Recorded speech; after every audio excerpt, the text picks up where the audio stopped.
que no tenéis que esperar mucho. Y bueno, en cualquier caso siempre os podéis perder por un rato por la exposición y por el resto de obras. Simplemente presentaros a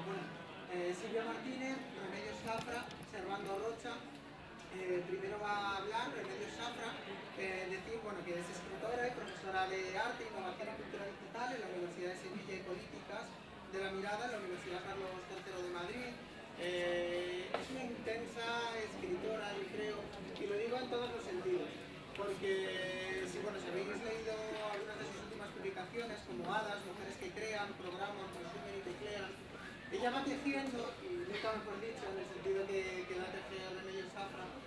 una historia que cuenta biografía, otras biografías muchas veces ficcionadas, y en esa ficción cómo se van tejiendo las realidades, con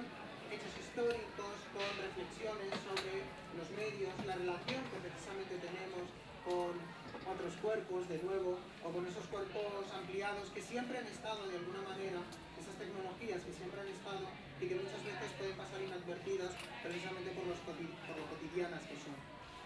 Después participará Servando Rocha,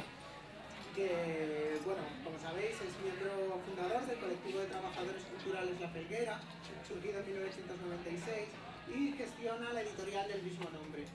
Todos somos, yo creo que todos nos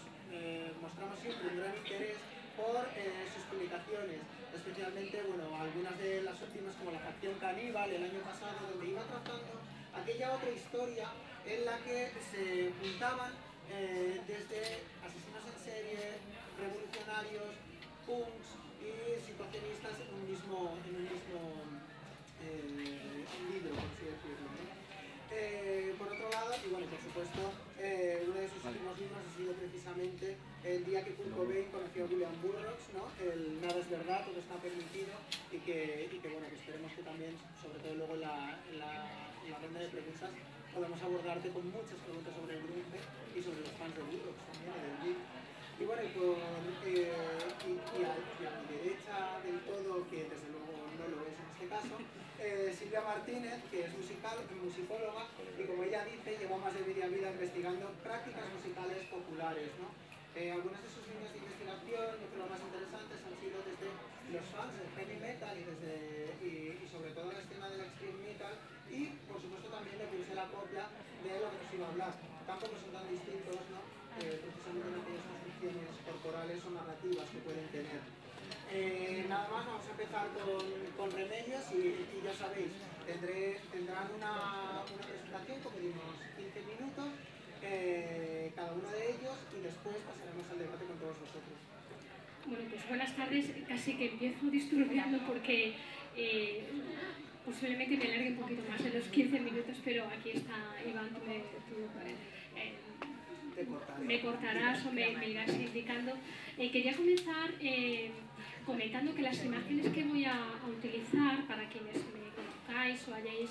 asistido a alguna charla que haya impartido antes o alguna clase, a menudo suelo rendir un pequeño homenaje a un ínclito académico que conocí hace muchos años, hace una década, cuando en algo parecido a una conferencia utilizaba las imágenes sin una intención descriptiva, sino más como unas líneas de fuego que se relacionaban con aquello que yo estaba diciendo.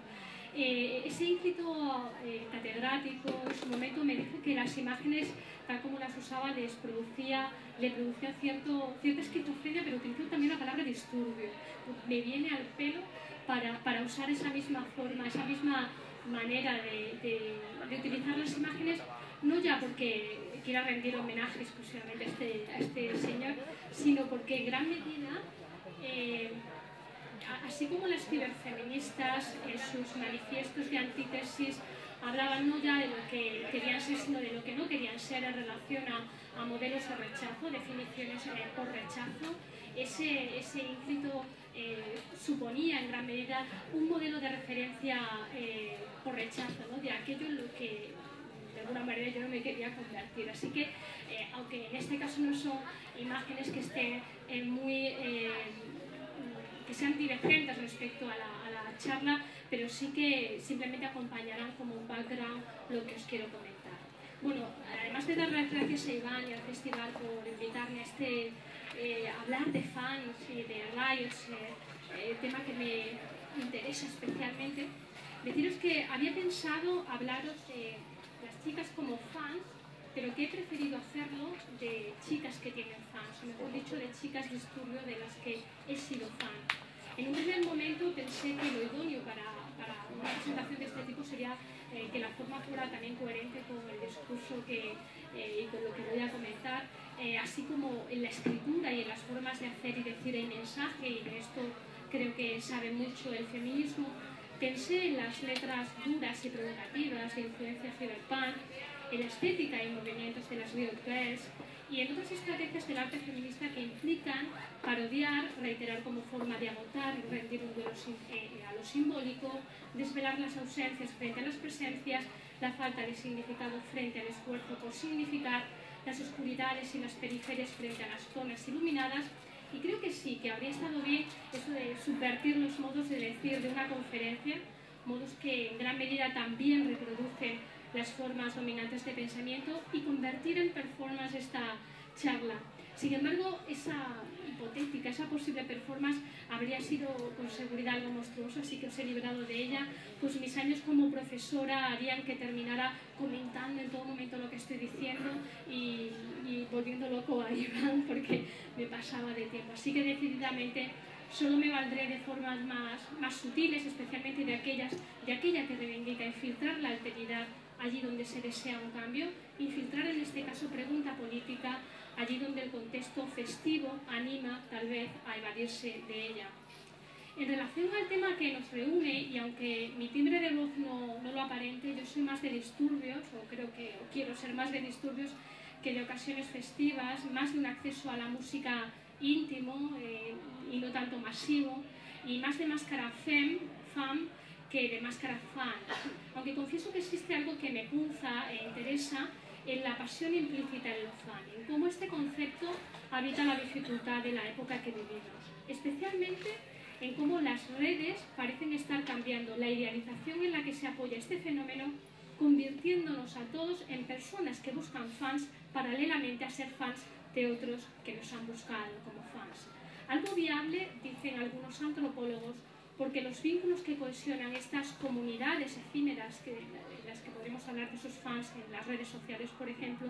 esos vínculos serían vínculos más ligeros, un me gusta y no un me importa o me importas. Más allá de esos vínculos fuertes, como los que cohesionaban otras comunidades antiguas, en muchos casos dogmáticas, en otros casos no tantos, pero sí caracterizadas por un tipo de vínculo considerado fuerte, como puede ser vínculo político, ideológico o moral. En este sentido quería también situar, volviendo al tema y más concretamente al espacio, situar una percepción que tengo en relación a este lugar que nos acoge, no ya a la polivagina de la que se ha hablado y se seguirá hablando, sino en relación a un lugar como SOS, este lugar efímero SOS, llamado SOS. Me parece un lugar extraño y fascinante que procuro mirar con ojos de extrañamiento y con ojos casi de extraterrestres, diría. Me interesa el carácter ritual y expresivo de la música y valorar cómo participa de manera decisiva en la construcción de vida social.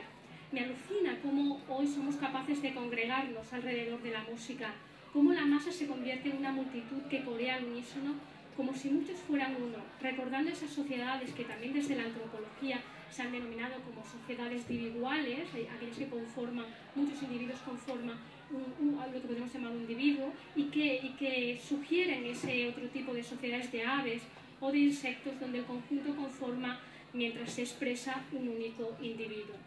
Y esto me fascina porque habla de una forma de colectividad que describe época, haciendo convivir la vivencia ritual de la música con su inscripción en las industrias capitalistas, culturales,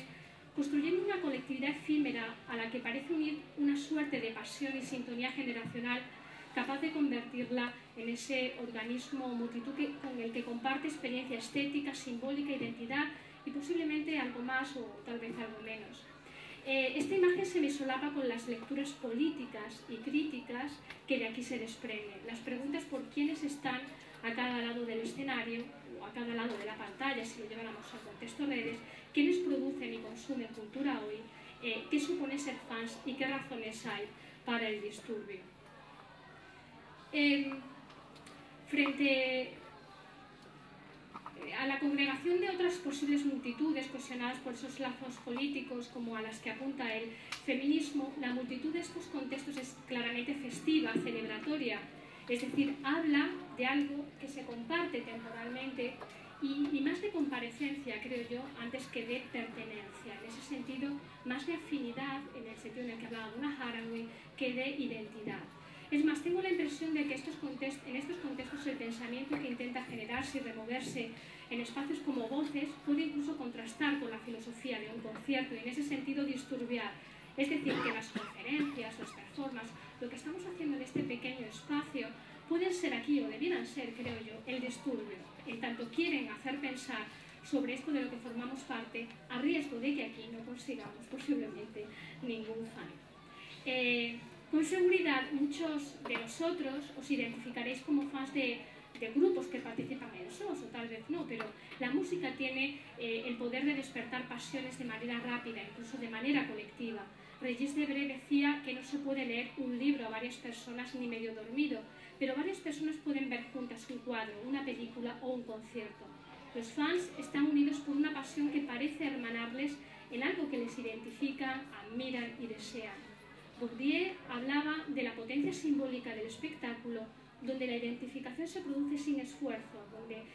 suele ser placentera y a veces catártica, acontece de manera rápida porque se apoya en ideas preconcebidas y nos recuerda o hace revivir cosas en las que nos han educado, cosas que ya estaban en nosotros, de ahí que se valgan de esos mecanismos más veloces. Frente a otro tipo de experiencia estética, donde media un tiempo, un espacio vacío, un ejercicio o distancia que permite posicionarnos, que favorece disensión o pregunta, es decir, que nos interpela. Pienso que esta diferencia es crucial para hablar de feminismo y de política en relación a las prácticas simbólicas y estéticas que se generan en torno a los fans y a la música. Lo es porque cuando acontece esa distancia que interpela más allá del placer de la identificación, pienso yo que puede ser más emancipadora, es decir, que permitiría pasar de ser liberadora como algo meramente catártico y por tanto limitado al campo de lo ritual y podría convertirse en otra cosa, podría crear subjetividad y posicionamiento. De otro lado, y para acercarme a la relación que quiero plantear entre fem o feminismo y fan, entre disturbio y fans en relación al feminismo, quería hablar también de la palabra fan en relación a los prejuicios que tiene dicha palabra. En muchas ocasiones simplificamos y prejuiciamos aludiendo a carteles como fenómeno de masas, fenómeno de jóvenes, fenómeno de mujeres. Y sobre este último cartel que quisiera detenerme brevemente, porque cuando hablamos de fans en femenino tendemos a identificarlo de manera denostada